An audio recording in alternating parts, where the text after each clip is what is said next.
No Evangelho segundo Mateus, no capítulo 15, Jesus, em seu diálogo com os escribas e fariseus sobre as tradições dos judeus, disse o seguinte, Mateus capítulo 15 e versículo 5, mas vós dizeis, se alguém disser a seu pai ou a sua mãe, é oferta ao Senhor aquilo que poderias aproveitar de mim. Esse jamais honrará seu pai ou a sua mãe. E assim invalidastes a palavra de Deus, por causa da vossa tradição. Hipócritas, bem profetizou Isaías a vosso respeito, dizendo, este povo honra-me com os lábios, mas o seu coração está longe de mim. E em vão me adoram, ensinando doutrinas que são preceitos de homens. Em questão, no ministério de Jesus, em seu diálogo com os judeus e os líderes dos judeus, estava essencialmente esta mesma questão com a qual estamos lidando hoje. Qual é a nossa autoridade? Este tem sido um problema ao longo da história da igreja. Qual é a autoridade da igreja? A quem respondemos? Qual é a nossa responsabilidade? Essa era essencialmente a questão na época e nos dias de Jesus, com os fariseus, que eles colocavam a tradição deles acima e além da palavra de Deus. Essa questão de autoridade é fundamental para nós como cristãos. A Escritura é a nossa autoridade ou é a tradição? Ou ambos são autoridades em nossas vidas?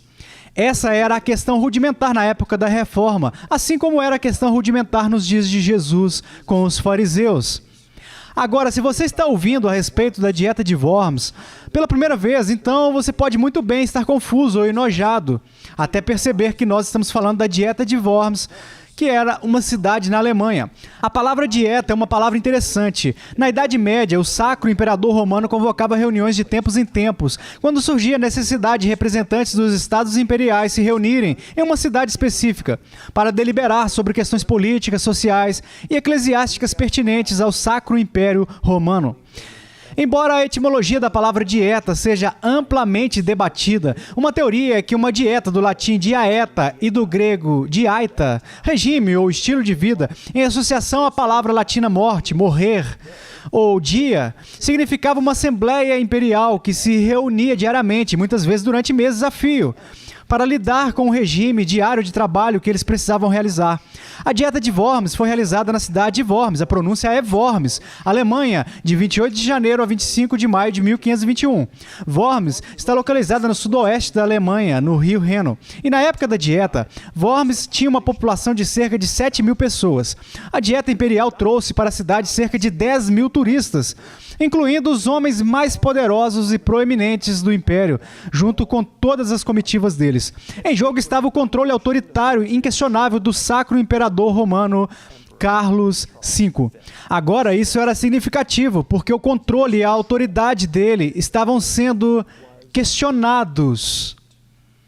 E a paz e a unidade do império também estavam debaixo de ataque. Assim, Heinrich Weck, representando o imperador, considerou aquele homem em particular uma ameaça à paz e à unidade, a saber, um monge de 37 anos, um professor agostiniano de Wittenberg, chamado Martinho Lutero.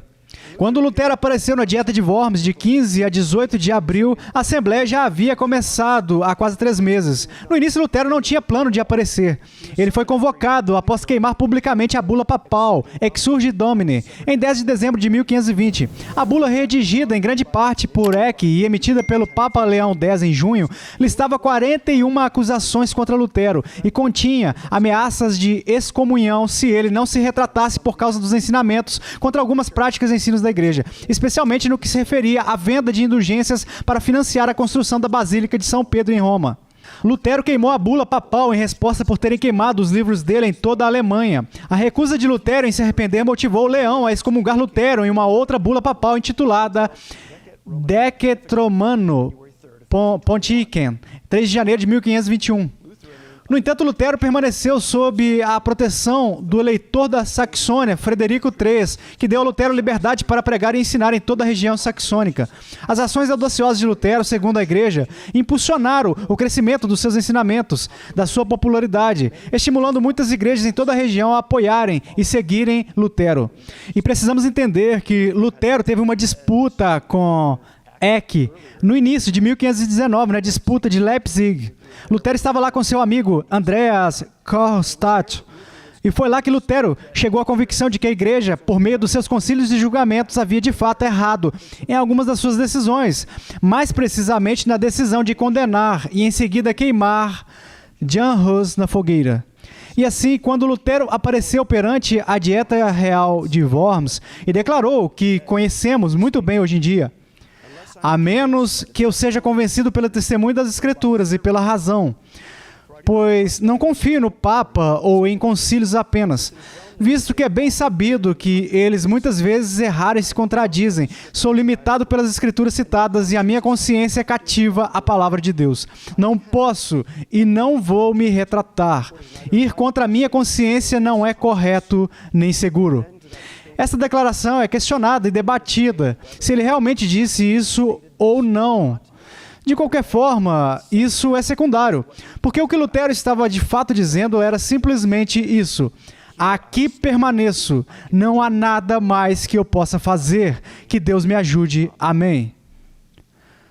Quando Lutero compareceu perante a dieta, ele permaneceu convicto em seu princípio de que a palavra de Deus é a autoridade máxima e infalível para a fé e a vida. Pois ele sabia que, embora estivesse diante dos homens mais poderosos da Europa, homens que poderiam condená-lo e tirarem sua vida, ele também estava diante de Deus. E a preocupação de Lutero era honrar a Deus e permanecer firme na palavra de Deus, porque ele sabia que é a palavra e o Evangelho de Deus que possui o poder para salvar. Então, quando se trata de toda essa questão da autoridade, a questão da nossa autoridade, isso era rudimentar para Roma e foi fundamental para Lutero e os demais reformadores. Agora, antes de passarmos a examinar a sola Escritura com um pouco mais de profundidade, precisamos entender realmente a posição católica. Roma acreditava que a Escritura era uma autoridade, mas eles apenas acreditavam que a Escritura era uma autoridade, não a autoridade final. E esse é, em essência, o ponto crucial do problema. Para Roma, eles acreditavam que era a Escritura, a tradição, o magistério formado pelos cardeais do Papa e bispos ao longo da história da Igreja Católica Romana. E o Papa sendo o supremo pontífice, sendo o vigário de Cristo, como chamavam e ainda o chamam, e também como sucessor do apóstolo Pedro. Eles acreditam que o Papa, quando fala e faz as suas declarações e oráculos, fala com autoridade e fala ex cathedra. E assim, a Igreja Católica Romana acreditava nas Escrituras, mas eles também acreditavam que as tradições e os credos da Igreja, e até mesmo o magistério e as autoridades juntas em um grau ou outro, compartilhavam a autoridade sobre a vida do povo de Deus na igreja. Agora, os reformadores não ensinaram nada de novo. Lutero não estava ensinando nada novo. Ele não se propôs a ser um inovador. Ele nem mesmo pretendeu ser um reformador. Mas o que Lutero e os outros reformadores magisteriais procuraram fazer era retornar à igreja à forma original que os pais ensinaram, para o que Agostinho ensinou, para o que os pais da igreja primitiva ensinaram. A saber, que em relação à tradição e autoridade da igreja, todos os seus bispos, pastores, professores e supervisores, todas essas autoridades estavam subordinadas à autoridade suprema e final, a palavra de Deus. Portanto, é absolutamente importante que vejamos essa distinção. Roma acreditava na autoridade das Escrituras, mas não acreditava na autoridade das Escrituras supremamente. No final das contas, não acreditava na autoridade das Escrituras. Acreditamos que a Escritura, e somente a Escritura, é a única infalível e a única regra final ou definitiva para a fé e a vida. Essa distinção fundamental é basicamente o que nos separa do catolicismo romano e então, em grande medida, até mesmo do catolicismo romano de hoje em dia. Agora, ao contrário de muitos equívocos populares, esses reformadores, Martinho Lutero, Calvino, Zwinglio e muitos outros, estavam se esforçando para fazer a igreja retornar às Escrituras como a sua única autoridade infalível para a fé e a vida. No entanto, eles não tiveram sucesso. Mas essa era a intenção deles. E eles provavelmente acreditavam em algum nível que alguns dentro da Igreja Católica Romana enxergariam e entenderiam isso. Que eles entenderiam o erro deles e que voltariam para os pais, que voltariam para o que a igreja amou durante muito tempo, há muitos anos. Eles, junto com os humanistas da época, acreditavam que a igreja precisava voltar às fontes. Ad fontes foi um dos gritos de guerra dos humanistas e, portanto, dos reformadores. Foi um grito para voltar às origens. Porque o que a igreja tinha e o que ela considerava a sua autoridade primária biblicamente era a Vulgata Latina. A Vulgata Latina, embora uma tradução útil em muitos aspectos, muitas vezes obscurece o ensino claro das Escrituras.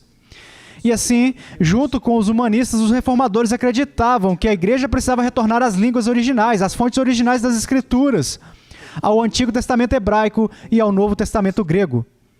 E quando olhamos para a Escritura, vemos claramente que a própria Escritura faz a sua autenticação.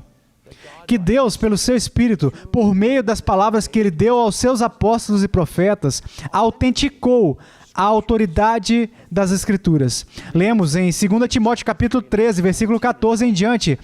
Paulo escreve a Timóteo: Tu, porém, permanece naquilo que aprendeste e de que foste inteirado, sabendo de quem o aprendeste e que desde a infância sabes as sagradas letras, que podem tornar-te sábio para a salvação pela fé em Cristo Jesus.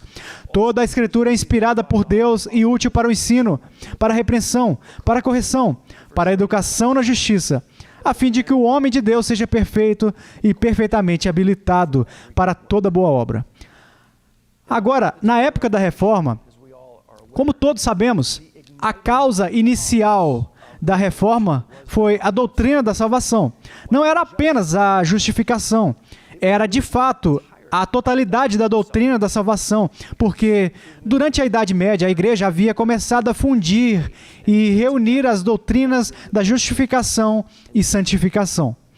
E quando Lutero apareceu, o problema que ele encontrou foi que Roma estava obscurecendo a doutrina da salvação completamente. Bem, essa foi a causa inicial da Reforma. A causa fundamental da Reforma, no entanto, foi a autoridade. Qual é a nossa autoridade? Qual é a nossa autoridade final? Qual é a nossa autoridade suprema? E essa foi a questão fundamental. Às vezes, esses dois problemas ou causas são referidos como a causa formal, sendo autoridade, e a causa material, sendo justificação ou salvação. Esses são termos aristotélicos e, de certa forma, são úteis, mas descobri que os termos causa incendiária e causa fundamental são um pouco mais úteis quando consideramos o contexto da Reforma. E assim, essas causas da Reforma foram fundamentais e significativas para a igreja da época. E, é claro, ainda são significativas para a igreja dos nossos dias. Agora, quando se trata da autoridade das Escrituras, precisamos entender o que queremos dizer e o que não queremos dizer com isso. Em primeiro lugar, precisamos entender que quando falamos do sola Escritura, quando falamos das Escrituras como a nossa autoridade, não estamos simplesmente dizendo que é a nossa única autoridade. Estamos dizendo que é a nossa única autoridade infalível, que é a nossa única autoridade suprema ou final, que é infalível. Temos outras autoridades, reconhecemos isso, os reformadores entenderam isso, mas entendemos que essas autoridades estão subordinadas à palavra de Deus. E muitas pessoas entenderam a doutrina do sola Escritura errado. Eles creem em algo que seria mais considerado um solo Escritura, onde é simplesmente uma cópia da Bíblia e a minha própria interpretação particular, e eu posso decidir e determinar o que eu quiser que a Bíblia tenha a dizer. E assim, as pessoas pegam e tomam decisões baseadas em uma hermenêutica pobre, um método pobre de interpretação, com a intenção de crer nas coisas que elas querem acreditar, ignorando os credos históricos da igreja, ignorando o que o Espírito de Deus tem feito ao longo da história da igreja, ignorando os ensinamentos da igreja. E tem havido muitas, diversas heresias que resultaram exatamente por essa razão. Mas a igreja não acredita em solo escritura. Acreditamos no sola escritura, que somente a Bíblia é a nossa única regra infalível para a fé e a vida. Também é importante que entendamos que acreditamos em toda escritura, nas escrituras completas, na soma total das escrituras. Acreditamos em todo o conselho de Deus. E assim, somos chamados como povo de Deus não apenas para olhar para um trecho ou outro da escritura, não para dar preferência a um trecho acima dos outros, porque isso tem sido feito em um grau ou outro ao longo das eras. Igrejas, denominações, indivíduos tendem a colocar um apóstolo sobre outro apóstolo, um trecho do Antigo Testamento sobre um outro trecho do Antigo Testamento. Então acreditamos em toda a Escritura, a natureza abrangente de todo o conselho de Deus. Cremos nessa Escritura, nos 66 livros da Escritura, o cânone da Escritura, não os livros deuterocanônicos ou apócrifos ou os livros intertestamentais, mas os 66 livros do Antigo e do Novo Testamento são de fato a única regra infalível para a fé e a vida. Agora, quando se trata do sola escritura, não estamos simplesmente afirmando que somente as escrituras são o nosso guia infalível e definitivo. Também estamos afirmando a necessidade das escrituras. A necessidade das escrituras se refere à nossa necessidade e a todas as necessidades da humanidade por revelação especial. Nós, é claro, distinguimos a revelação especial da revelação geral. A revelação especial é a palavra de Deus. A revelação geral é tudo o mais que Deus revelou em toda a natureza. E assim acreditamos que a revelação especial de Deus é necessária para que nós, como criaturas caídas, obtenhamos o conhecimento necessário do Evangelho e do plano de salvação, que não pode ser aprendido por meio da revelação geral da natureza ou das nossas próprias consciências. Também afirmamos, quando afirmamos o sola escritura, a suficiência da Escritura, que tudo o que é necessário para entender e crer a respeito da salvação e do que agrada a Deus está na Bíblia. Também afirmamos a imutabilidade da Escritura, a imutabilidade da Bíblia, que não devemos adicionar ou subtrair nada da palavra de Deus. A imutabilidade das Escrituras significa que ela não muda. A clareza das Escrituras é outro ponto que precisamos mencionar quando se trata do sola escritura. A perspicuidade da Escritura é uma maneira muito esquisita e uma palavra muito estranha para se referir à clareza da Escritura. Quando falamos da clareza ou perspicuidade das Escrituras, não estamos sugerindo que tudo nelas é igualmente claro em si mesmo. Não estamos sugerindo que tudo seja igualmente claro, mas sim aquelas coisas nas Escrituras que nos ensinam a respeito da salvação, que nos ensinam as coisas necessárias para conhecer a Deus e sermos reconciliados com Ele, são claras. Então, acreditamos que a Escritura é suficientemente e apropriadamente clara. Agora, é importante que representemos Roma corretamente, porque naquela época, e até certo ponto ainda hoje em dia, houve muitas revisões desde o Concílio de Trento e os concílios do Vaticano e várias outras encíclicas papais ao longo dos anos, que Roma, falando de maneira geral, acredita na imutabilidade e necessidade das Escrituras. E até certo ponto, eles realmente acreditam na clareza das Escrituras. Eles acreditam que a Escritura é clara em certos lugares. Mas o que eles dão, eles também pegam de volta e sugerem que a igreja precisa ser a intérprete final e a autoridade final dessas porções claras e menos objetivas das Escrituras. Mas Roma rejeita amplamente, embora alguns argumentem, Roma rejeita amplamente a suficiência das Escrituras. E mesmo, como eu disse em algum grau, a perspicuidade das Escrituras. E, amados, esse é o problema fundamental. Eles não enxergam as Escrituras como suficiente para ser a única regra infalível e definitiva para a fé e a vida.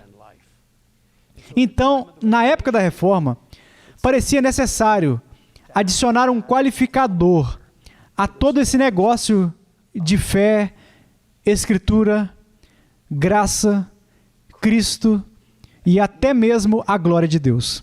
E essa pequena palavra qualificatória é a palavra sola.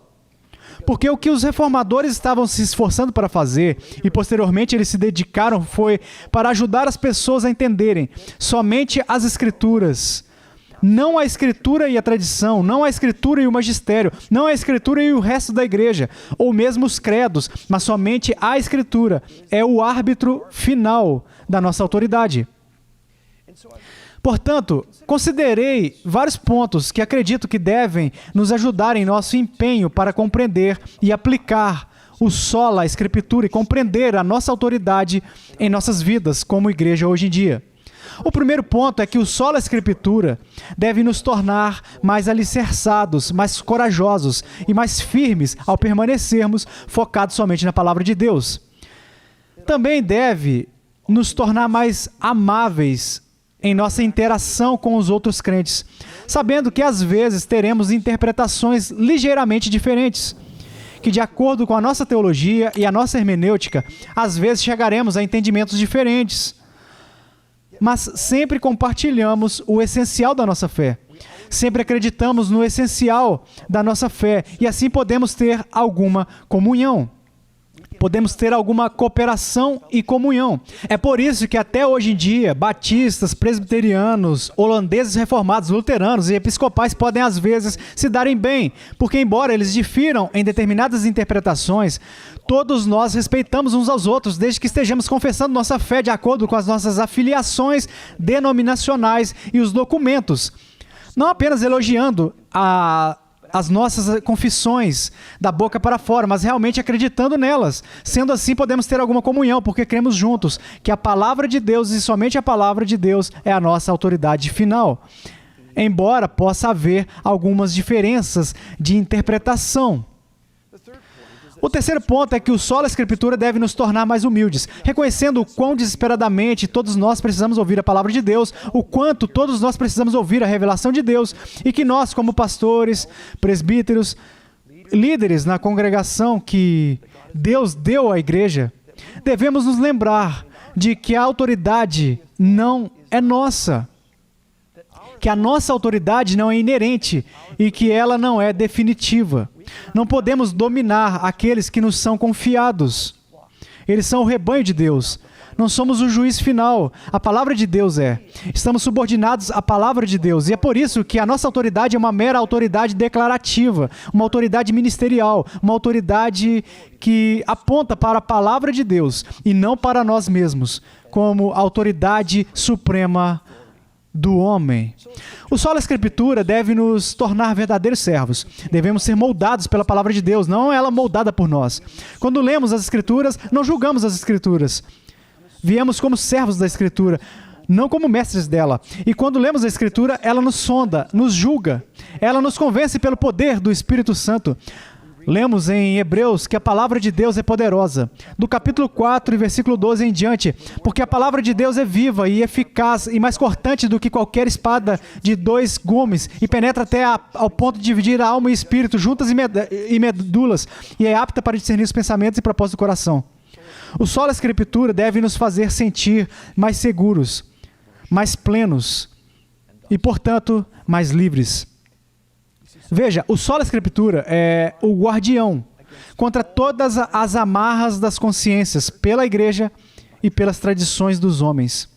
Ao afirmar que a palavra de Deus é a nossa única autoridade infalível, podemos descansar nela. É o protetor da liberdade cristã. Veja, Roma temia que a justificação e a crença na autoridade infalível final das Escrituras simplesmente fizessem alguns homens se sentirem livres demais, seguros demais. E eles estavam certos. O que Roma temia era a nossa liberdade. A liberdade do julgamento interno. Mas onde a igreja romana queria manter o controle, ela não conseguia manter o controle sobre o Espírito Santo. Porque acreditamos que existe um sacerdócio de crentes, que cada um de nós, habitados pelo Espírito Santo e guiados pelo Espírito Santo, tem a capacidade de interpretar as Escrituras corretamente.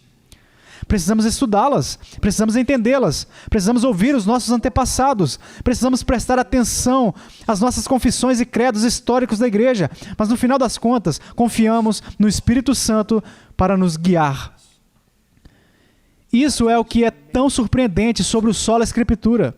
É que não podemos nos agarrar ao Sola Escritura sem nos agarrarmos firmemente a uma visão e compreensão robustas do poder do Espírito Santo dentro de nós para guiar a nossa interpretação. Veja, isso é o que é tão incrível sobre a igreja em nossa era. É que sim, embora haja diferenças entre nós, embora tenhamos interpretações ligeiramente diferentes, nós, como verdadeiros crentes professos de diferentes denominações, que às vezes diferimos fortemente, e às vezes devemos nos dividir, mas ainda compartilhamos uma fé comum por causa da nossa perseverança, que a palavra de Deus, e somente a palavra de Deus, é a nossa autoridade infalível final. Se de fato Lutero disse, aqui permaneço, sabemos que ele não estava simplesmente se estribando sobre os seus próprios pés, mas que de fato estava se estribando na autoridade da palavra de Deus e, portanto, na autoridade do próprio Deus. As Bíblias que nós temos e que lemos são, de fato, a palavra de Deus, dominante, infalível, inerrante, necessária, suficiente, clara e suficientemente clara. E é a única e infalível regra para a nossa fé e vida.